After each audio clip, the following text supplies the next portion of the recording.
Aker and their activities in the country. And I have personally been attacked of misrepresenting facts pertaining to current public discourse on Aker, which were raised by Imani. It was leading to misconception and understanding by a think tank called ASEP, which of course in the past was associated with the current minister, Honorable Amewu, and his deputy, Amin, my good friend. The issues border around Aker's takeover of the Hess interest in the DWT/CTP, which stands for Deepwater Tunnel/Cape 3 Points Block. And please forgive my colleagues at GNPC for these difficult acronyms.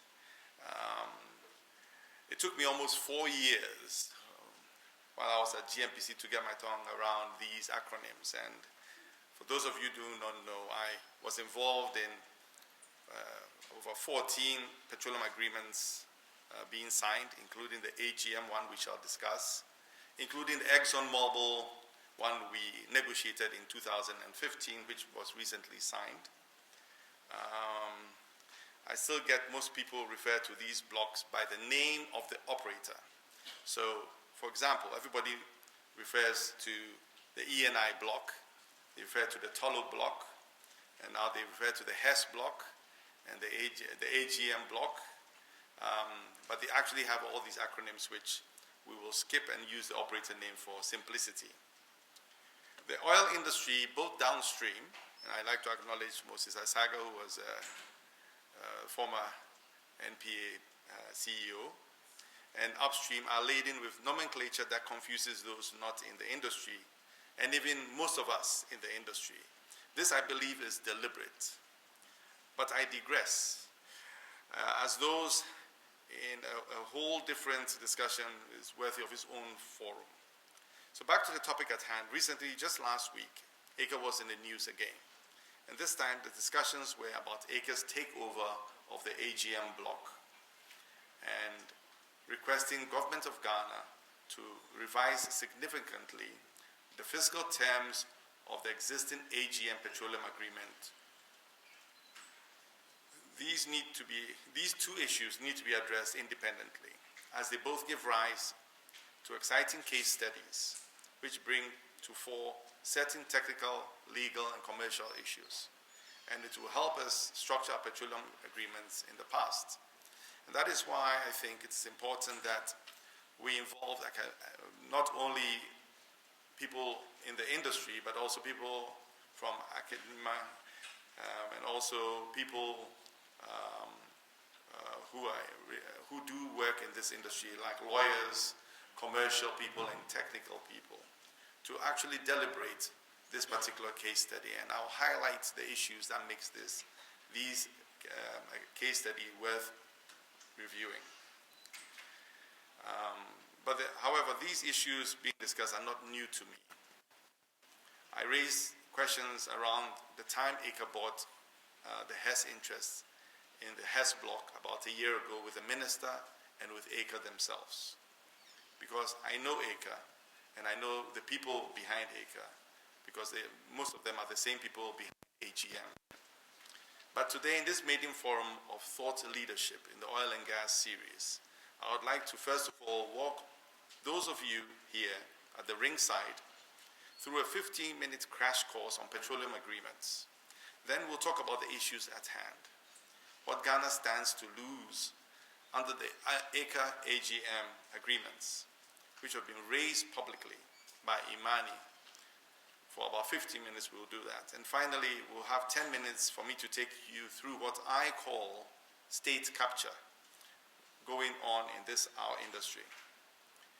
I shall try, and it is extremely difficult to do so, to let you experience the life of a petroleum agreement in its abridged form, and with the hope that at the end of today, you shall be all partially versed in the oil and gas industry, and more particular on the issues surrounding Aker. The upstream business is quite a simple business. I often liken it to the development of real estate, another passion of mine. A developer acquires a piece of land, obtains the necessary permits, employs an architect or contractor, who then engages all the artisans. And then voila, presto, you do have a building. Of course, financing is a very important factor, which I will talk about later. In the oil industry, the developer is GNPC and the contractor group. They are the ones who seek a license from government of Ghana to explore and produce oil and gas in a block. For those of you who don't know, the only entity in the world that is allowed to explore for oil in Ghana is GNPC, full stop. Anybody who wants to explore for oil does so in association with GNPC. No contractor can explore on its own. He will not be given a license. The license is given to GNPC and GNPC's contractor. This is a debate I always have with the Ministry of Energy, but it is the law. It's PNDC law. The architect or contractor is the operator. Most likely, he is part of the contractor group. The operator, on behalf of the contractor group, recruits all the artisans who we call oil service companies. And this, by law, is done through a tender process. And this process is administered by the Petroleum Commission, but has sign-off by GNPC, who is the entity that funds oil exploration in this country. How does this apply to the to Ghana's oil and gas sector? Well, the main permit is what we call the Petroleum Agreement, which up to 2016 by law had a lifespan of 30 years. Now 25 years since Act 919 was passed. Provided the contractor group discovered oil in the exploration period, declared it was commercial after appraising the field in the appraisal period, and brought in a plan of development and subsequently developing the field, which then starts producing oil. The Petroleum Agreement is that document that spells out the details of what can be done in each period of the PA, whether it's an exploration period, whether it is a development period, or whether it's a production period, or an abandonment period. It is backed by this law, Act 919, 2016, and the PNDC Law 84 before that, from 1984, together with regulations. What most people do not know is that it takes about 10 to 13 years after signing a petroleum agreement before you will see first oil production. Yes, Jubilee was fast-tracked. That is not a normal process. And we are suffering the consequences today in that we will not be able to extract the maximum from Jubilee because we fast-tracked Jubilee. This leads us to the exploration period. Normally, in 7 years, the exploration period has 3 distinct phases. The initial period, the first extension, and the second extension. But by law, it's not more than 7 years. It can be less than 7 years, but it's not more than 7 years. Each of these periods specify the work that will be done, called the work program, and the minimum spend, which is the minimum amount that will be spent in each particular phase. The minimum spend is absolutely important because it is backed by a performance bond from the contractor group, or a guarantee, which, if the contractor fails to complete the work, the agreed guarantee will be cashed in by GNPC, which will also enable GNPC to do the work on its own or with another set of contractors. The work program details work like seismic data acquisition, which is either 2-dimensional or 3-dimensional, and it is associated works of processing and interpretation of the seismic data, drilling of wells, etc., etc. The appraisal period then follows. After each discovery, normally within the exploration period, it is required that an appraisal is done with a specific time-bound frame. The operator applies to the Petroleum Commission and is granted approval to do specific work within a discovery. It's very important to remember this part. Appraisal is done within the geological boundaries of a discovery. A side note here is that a discovery is a geological pool that stands alone and is not linked to any other geological pool. This normally requires certain activities such as the drilling of additional wells to ascertain the oil-water contact, which helps delineate the size of the reservoir. So appraisal is important for you for one main thing, to know the size of the reservoir, which then gives you a better understanding of the methodology you would use to sweep the oil out of the reservoir so as not to damage the reservoir over the life of the petroleum agreement. The appraisal can last a year or two, and each appraisal is granted, and it is usually within the exploration period. So appraisal is done, what next? You then bring a plan of development. That is when the fund starts, which is worked on after commerciality.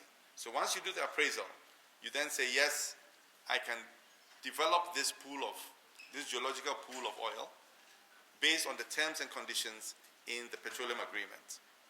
So, what are the exceptions that a government or government of Ghana can grant a contractor the right to extend a petroleum agreement or to change the terms of a petroleum agreement? And the second question is, who is the approving authority for each exception? And what backs this? What law or what regulations? I would like to tie this in with the situation here in Ghana and the issues that have been raised by Imani, who sparked this wonderful debate over the last 2 or 3 weeks. And welcome, Franklin. The first one is, there were some exploration wells that were deemed appraisal wells. Petroleum Commission gave Aker permission to carry out appraisal wells, to drill wells, to evaluate the size of the discovered fields. Some appraisal wells were successful, that is, they found commercial finds in the wells drilled, while others were not. They were not able to find the water contact, so they were not able to determine the size of the fields. However, oil finds from successful appraisal wells were not found to have any link. That means connectivity to the existing discoveries. So what happened was, you have a discovery here and you want to find out if there's a water contact. So you go to the edge of discovery and you drill. What happened was they drilled outside the edge of the discovery. And the only way you will know whether they drilled within a discovery or outside the discovery is that there should be some pressure connectivity between the two wells.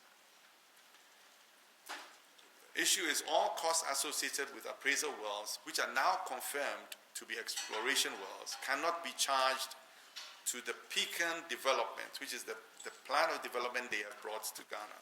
This is because they are exploration wells that were drilled outside the exploration period. Aker has requested a deferred development of the other 4 discoveries to some future date. I'm hoping that the slide can show you the Aker developments for the Hess field. And they have not committed to an actual work program activity and actual spend within the time frame for these 4 discoveries. So what basically this means is that Aker has been given, if the POD is approved, a free option as to whether to develop the remaining 4 discoveries to tie them back into the Pecan discovery, which is the only one the POD covers. Please note that the POD does not give any commercial and technical specifics on the other 4 discoveries, except a probable plan that they will be possibly brought on stream at some far distant date. Also noteworthy is that the fact that Aker has bluntly refused to work with Springfield, which is an operator on an adjacent block to the north of their field, to bring a joint work program towards a unitization of the discovery field called Beach, one of the aforementioned 4 discoveries, which straddles both the Aker and the Springfield blocks. It is surprising that the Ministry and GMPC are not enforcing this. The other issue has to do with relinquishment. Within the 3 periods in the exploration, in the Petroleum Agreement, after each phase, you are supposed to relinquish part of the block. Despite the POD being submitted, Aker has made it clear that they will be doing further exploration, although it's deemed appraisal, for which they are seeking approval. The law and regulation is very clear on relinquishment. All discoveries that are not deemed commercial at the time of presenting the POD needs to be relinquished. This was done in the Tullow, Cosmos, and ENI operated blocks.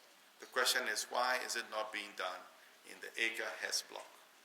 Aker, like all the other three companies who I mentioned above, has a right to request to the government of Ghana to allow it to enter into a new petroleum agreement for those fields and parts of the block that have been relinquished. That means they have first dips. They'll be given the first right option whether they should be given a PA or not. In most PAs, the contractor group, through its operator, can ask for a new PA to cover these areas of interest. ENI Ghana did this for the recently awarded Block 4 in 2015. If the law and regulations are applied properly, then the POD will cover less than 60% of the area of the block as presented by Aker in the POD. If allowed to go ahead and develop these 4 other known discoveries, which had been declared commercial by Hess by 2015, if it's allowed for them to do this within their own time frame, Aker will go ahead and, no matter the costs, whether successful or not, be able to deduct all these costs as part of the original Pecan development. Therefore, increasing the cost of the Pecan development and reducing government's revenue. This is where the state needs to take control. There seems to be a leadership breakdown and a leadership gap in this particular area. We'll go further to understand why we say this is an exploratory well and not an appraisal well. The contention whether Aker can use the current PA or requires a new one for these discoveries depend on whether or not Aker's well is an appraisal well and the Pecan South 2A is an appraisal well or an exploration well. The answer to this lies in whether there is dynamic pressure connectivity between the wells and the wells in the Pecan discovery, and if the geological structures are the same or not. It is science. It is not anything but science. If it is proven that there is no connectivity between these 2 wells, then the Pecan South 2A well is a new discovery, which means it is an exploratory well. You can't have a new discovery in an appraisal, not done anywhere. The next question then will be, can this exploration fall within the old Petroleum Agreement, or it requires a new Petroleum Agreement? And on what basis can the exploration period be extended? And finally, can the cost of this well be charged to the Pecan development? These are the issues. This exploration well can only fall in the old Petroleum Agreement if the exploration period can be extended. Remember, the exploration period ended in 2013 in the Hess block and was only extended for appraisal. You can only extend it if you have begun appraisal. This is the only time an exploration period can be extended by law. If you want it extended, you have to go back to Parliament and they have to change the law. It's not the minister, it's not Petroleum Commission, it's not the CEO of GNPC, it's not the president of this country, it's only Parliament that can change this law. Said appraisal was completed in 2015 by Hess, after which they declared commerciality and were thus required to bring a plan of development. Hess stalled in bringing the plan of development, mainly because they claimed that they could only get financial investment decision from their stakeholders and from their banks only when ITLOS, the Ghana-Ivory Coast border dispute verdict, was known. They wanted to be sure which government, whether it was going to be Ghana or Ivory Coast, they would be dealing with. I would like you to remember this point, because when we come to talk about the other issue about the 10% of government's equity, which GNPC has relinquished, this particular thing comes to play. ITLOS began in September 2014 and ITLOS ended in September 2017. Ghana was victorious. And the minister then gave up to 10 months after ITLOS' final ruling for Hess to bring a POD for all discoveries which they deemed commercially viable. Hess then, in 2018, announced that it was selling its interest in the block to Aker Energy. This is how Aker entered to participate in the Ghana oil blocks. Now let's come to the other issue of what happened to Ghana's 10% in the block that was relinquished. In 2014, Lukoil bought interest into the Hess block. It had to be approved by the minister. Government negotiated and agreed with Hess on granting Government of Ghana an option to acquire 10% of the block. You need to pay attention to the timelines. This is where tricks are played. The minister approved the Lukoil farming into the Hess block operated by Hess in 2014 on two conditions. One, that they need to abide by the new law that required a local partner, and that partner should take minimum of 5%. This was despite the fact that Hess themselves had been grandfathered, just like Tullow, Cosmos, and ENI were. The second condition was that government would increase its interest from the original 10% carried to 20% by taking an option to acquire an additional 10% interest for which they will pay. GMPC was designated as government's entity to handle the acquisition and formed a subsidiary called Exploco to hold Government of Ghana's additional interest with the aim of maximizing Ghana's revenue from the fund. But how and why did Ghana lose the 10% commercial interest in the Hess block ceded to Exploco? The minister then requested GMPC to acquire the 10%. GMPC also needed to carry out an audit of the actual spend of Hess on the exploration and appraisal before it made payments to them.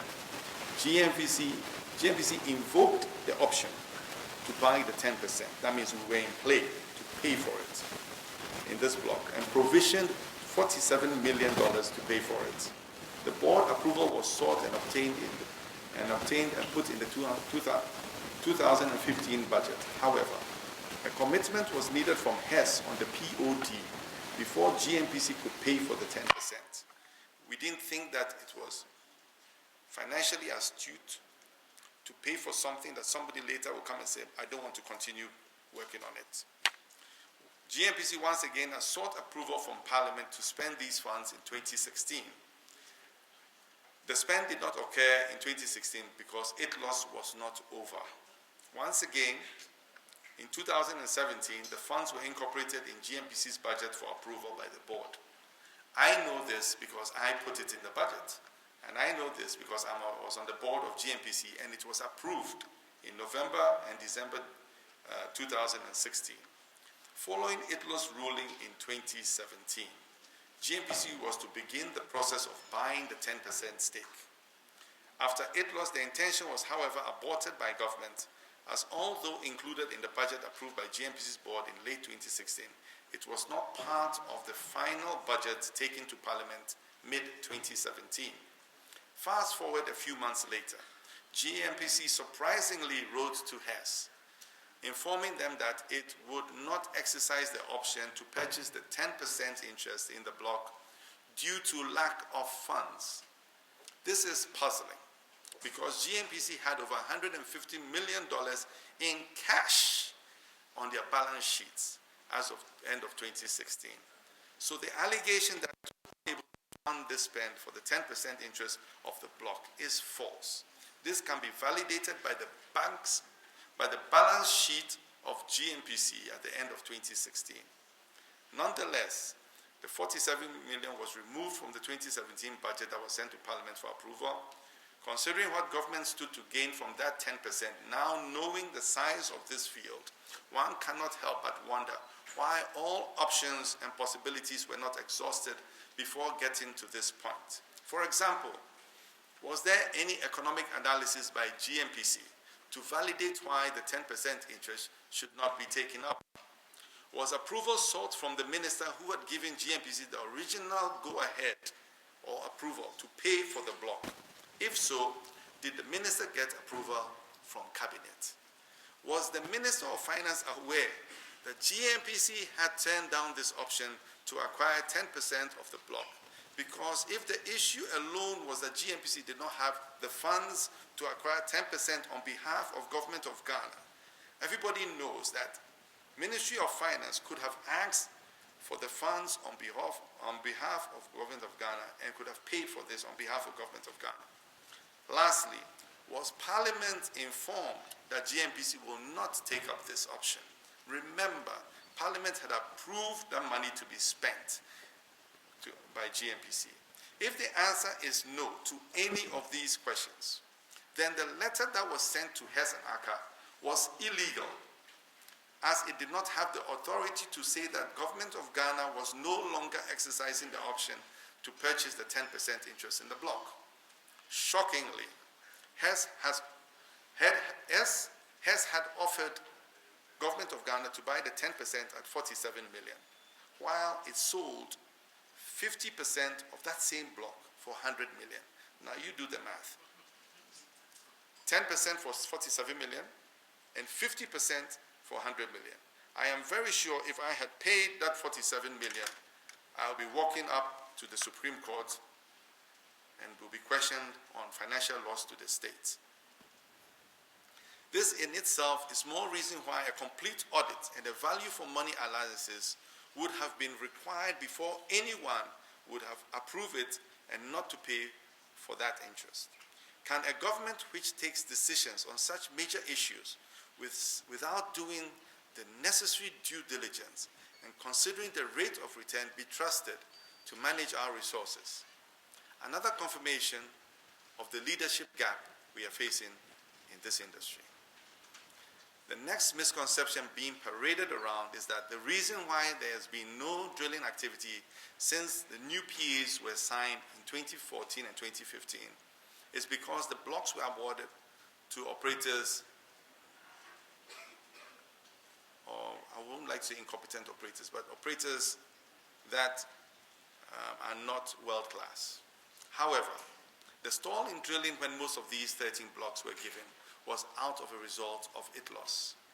Yes, exploration in Ghana was affected from 2014 all the way to 2017 because it loss ruling, the initial ruling or preliminary ruling by it loss, stopped all activity of drilling in these areas from its inception in September 2014 to its conclusion in September 2017. Some work was done in some of the blocks, mainly seismic work, which includes shooting, processing, and interpretation. However, there was a freeze by ITLOS on exploration activity and no new drilling was allowed. Most of the contractors who were in the initial period of the exploration program wrote to government asking for an extension due to this freeze. At that time, granted extensions of this initial period as ITLOS was ongoing, but did not extend the entire exploration program. So you still had 7 years, but he would move your first 3 years, he'll give you another 2 years. It was only after ITLOS that the minister was then to decide if the exploration program would be extended and would need to seek ratification for Parliament if need be. The minister himself cannot extend the exploration period because by law, you can't extend it for more than, it has to be within 7 years. If he wanted it to be more than 7 years because of this circumstance of ITLOS, he would have to write to Parliament, and Parliament would have to deliberate on it and give an exceptional exception.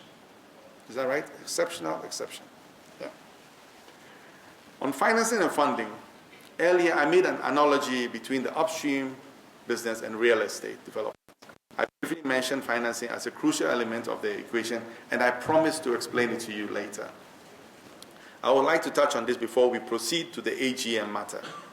I always get asked the question, how are oil fields developments funded by oil companies and countries' NOCs, and why does Ghana choose not to fund exploration activities? I have been involved in the funding, in the development of two major fields in this country, the TEN field and the ENI field.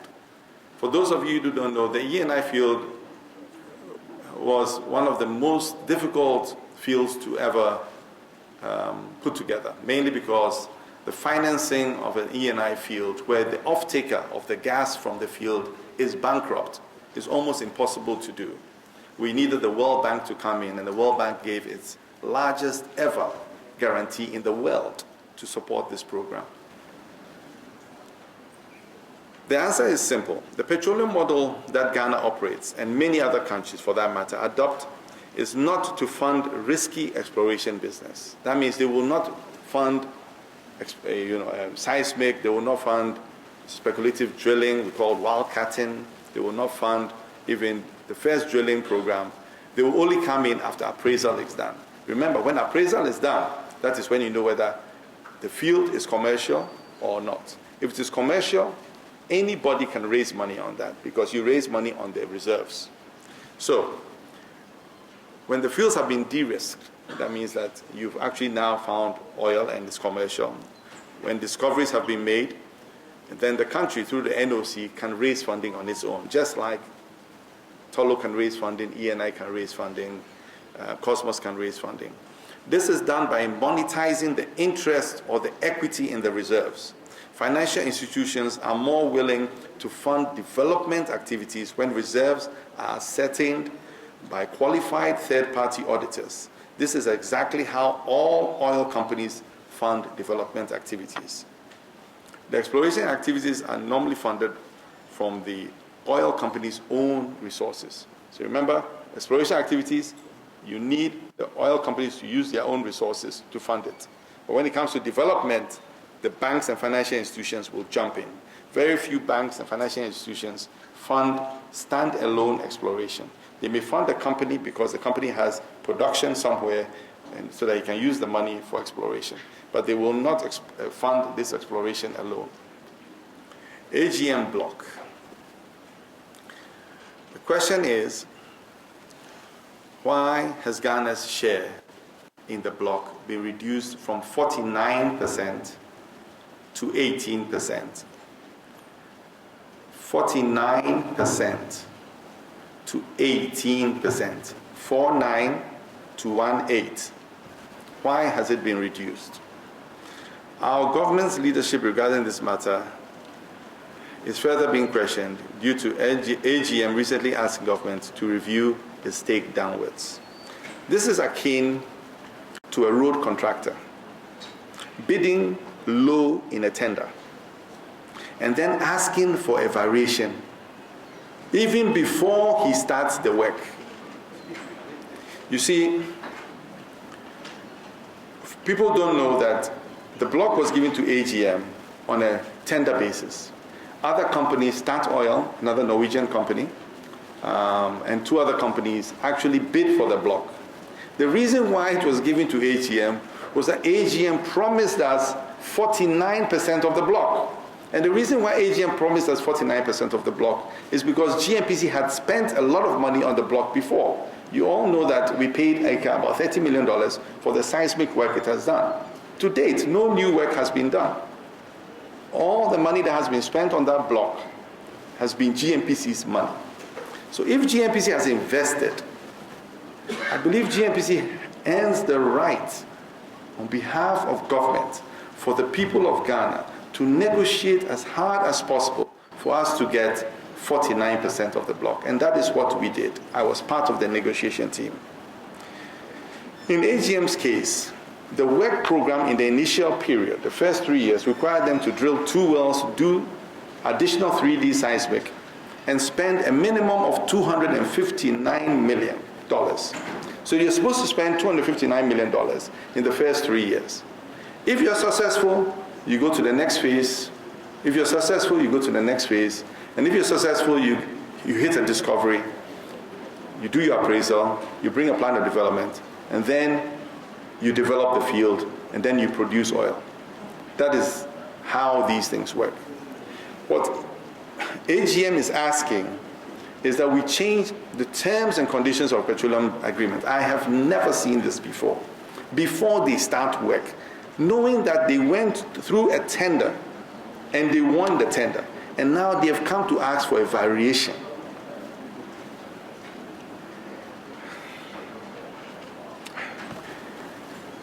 So let's also say that AGM wants to renegotiate. The question is, when can they renegotiate for the terms of the block? There are only 2 times, according to the laws of this country, you can do that. The first time is when you finish appraisal and the field you have discovered, based on the terms and conditions in the Petroleum Agreement, doesn't make it economical for you to develop it to meet your intended rate of return, which for deep water is about 20%, you can come back to government and negotiate with our government, because anybody government brings in is going to ask for the same thing. So you can renegotiate with government. But remember, this is after exploration, after your 7 years exploration, or after you have finished appraisal, if it falls within all the 7 years. You cannot do that on day 0. And that is what AGM is asking us. So, like I said, the only other time the contractor can come to government to renegotiate this is 5 years to the end of the Petroleum Agreement. So let's say you've done exploration, you've done appraisal, you've brought your plan of development, you start developing, and then you start producing. So let's say in 10 years you start producing, and your PA is 30 years. The only time you can come back to government is on year 25. On year 25, you come back to government and say, you know, let's do a look back. Let's look back at what we spent and what we've gotten. You promised me 20%, and I'm not getting 20%. So I need a few more years so that I can make up my reduced return. This is a negotiation with government. 5 years to the end of the Petroleum Agreement. Where are they coming? They're coming at the beginning of the Petroleum Agreement, before even they have started exploration. And remember, they stopped exploration because of ITLOS. So they haven't done any work since the Petroleum Agreement was given to them. They are now going to start the work, and now they are asking for a variation in the Petroleum Agreement. So what should ideally have happened? AGM should have continued with this exploration work and spent the minimum $259 million in de-risking the field as agreed in the work program, by doing a seismic data collection and drilling the wells in the initial exploration period. If discoveries were made and the economic valuation proved that the fields discovered could not be produced economically based on the agreed rate of return, under the current terms of the agreement, the government could enter negotiations with AGM so as to arrive at the fiscal economic terms that will make the fields commercial. Also, the investors, financial institutions invest in the block. This is how PAs is set up in the laws of the country. Rather, it seems that AGM has been given a new lease of life through a sole retender, and government has reduced its stake from 49% to 18%. Be mindful that AGM was originally given this block from a competitive tender, as I said, and 3 other companies and are changing the terms before they start work, is akin to our controversial road contractor who bids low only to come back before the work starts and ask for a variation. Even in road contracting, this is not allowed. Also, it is our understanding that the original local content partner of AGM is being replaced by a new local partner called Aker Energy.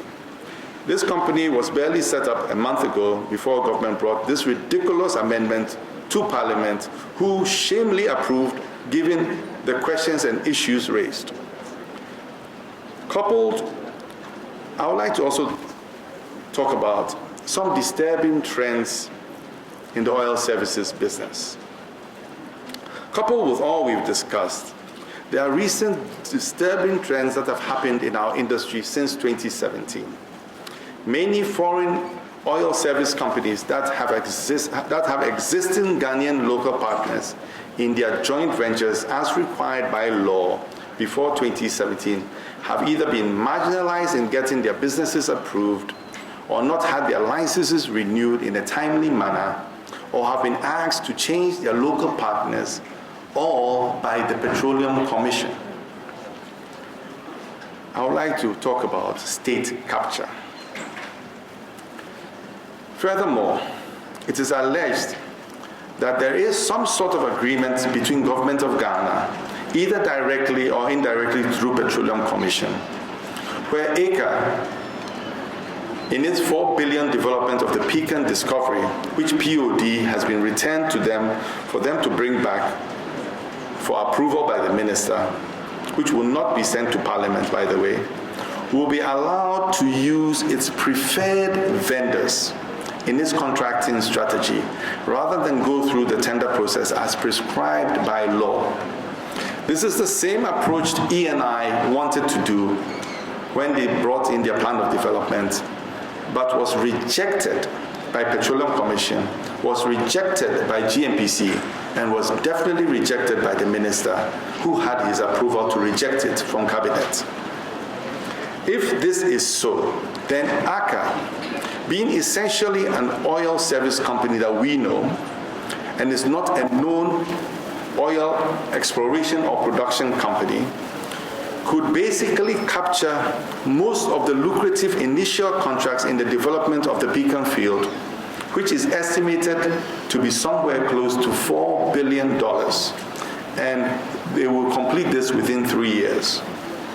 What this also means is that these preferred companies could be encouraged to now form new local partnerships with companies that have no expertise in the industry, as there is no transparent local content procedure and no tender process.